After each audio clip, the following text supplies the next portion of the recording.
ਕੇ ਗਿਆ ਸੀ। ਜਦੋਂ ਉਹ ਭਗੌਰਾਂ ਦੀ ਜੂਹ ਟੱਪੇ ਤਾਂ ਉਹਨੂੰ ਦਿਸਣੋਂ ਹਟ ਜਾਵੇ। ਹੁਣ ਇੱਕ ਵਾਰ ਟੱਪਿਆ ਦਿਸਣੋਂ ਬੰਦਾ ਹੁੰਦਾ ਝੋਲਾ ਜਿਹਾ ਹੁਣ ਕੀ ਹੋ ਗਿਆ, ਉਹ ਫੇਰ ਮੁੜਿਆ ਉੱਥੇ ਪਿੱਛੇ ਨੂੰ ਫੇਰ ਦਿਸਣ ਲੱਗ ਪਿਆ। ਫੇਰ ਉਹ ਕਹਿੰਦੇ ਵੀ ਅਖੀਰੀ ਫਿਰ ਉਹਨੂੰ ਮਾਫੀ ਮੰਗਣੀ ਪਈ। ਉਦੋਂ ਤਾਂ ਸੀਗਾ ਆਸ਼ਾਵਲੀ ਦਾ ਸੁਣਿਆ ਸੀ ਜੀ, ਉਹ ਵੀ ਉੱਥੇ ਬਾਬੇ ਨੇ ਆਸ਼ਾਵਲੀ ਦਾ ਬੋਲਦਾ ਸੀਗਾ ਸਾਹਿਬ। ਇਹ ਗੱਲ ਕਈਆਂ ਬਜ਼ੁਰਗਾਂ ਨਾਲ ਮਨਸੂਬ ਆ।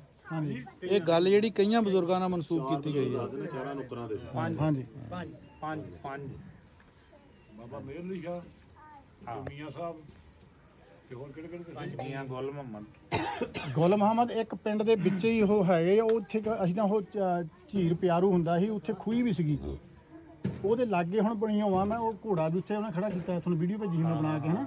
ਉਹ ਹੁਣ ਤੇ ਜਿਹੜੇ ਉਸ ਏਰੀਏ ਦੇ ਆਧਾਰਮੀ ਸੀਗੇ ਹਨਾ, ਉਹਨਾਂ ਨੂੰ ਪਤਾ ਸੀ।